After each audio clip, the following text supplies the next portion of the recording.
சாதிய ஒழிப்பு சார்ந்த ஒரு நல்ல படம் எடுக்கக்கூடிய இயக்குனராக மாரி செல்வராஜ் இருக்கிறார். அவர் படைப்புகள் ரொம்ப கருத்தியலாக, அதே மாதிரி சமூக நீதி பேசக்கூடிய படங்களாக இருக்கும்போது 28 வருஷத்துக்கு முன்னாடியே பாரதி கண்ணம்மாங்கிற படத்தில் அருவாளை தூக்கிட்டு வெட்டுறதுக்கு ஆளை தேடிட்டு இருந்தாங்க. ஆள் வந்து அப்ஸ்காண்ட் ஆகி போன ஒரு மனுஷன் வந்து. ஸோ அன்னைக்கு சாதியம் சார்ந்து சாதிய ஒழிப்பு பற்றி எடுத்த தைரியமாக ஒரு டைரக்டர்னால் அது சேரன் சார். அதே மாதிரி ஆட்சியில் இருக்கும்போது ஆட்சியில் இருக்கக்கூடிய நிறை குறைகளை தைரியமாக சொன்ன ஒரு இயக்குனராகவும் பார்த்தீங்கன்னா தேசிய கீதம் ஒரு படைப்பெடுத்தது.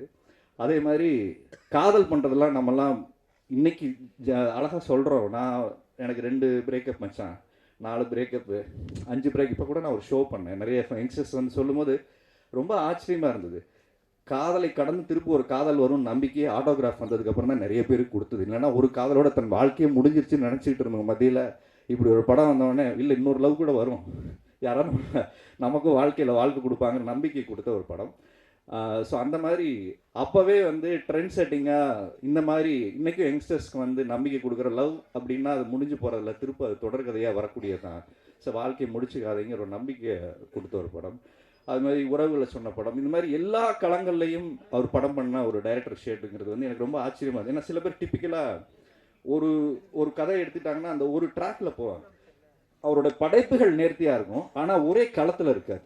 அது அவரோட பெரிய பலம். அது ஆக்சுவலாக பாண்டவர் பூமி வேறையாக இருக்கும், பொற்காலம் வேறையாக இருக்கும், பொக்கிஷம் வேறையாக இருக்கும், மாயக்கண்ணாடி கூட வேற ஒரு களம். அவர் நிறைய என்ன சொல்வார், அவர் நடிச்சுக்காம வேற யாரும் நடிச்சதுன்னா அந்த படம் பெரிய ஹிட்டாக இருக்குங்கிறது அவர் அடிக்கடி சொல்லுவார்.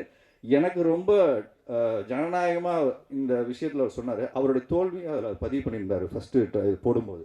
அதை நான் கவனித்தேன். அதை யாருமே நிறைய பேர் சொல்ல மாட்டாங்க.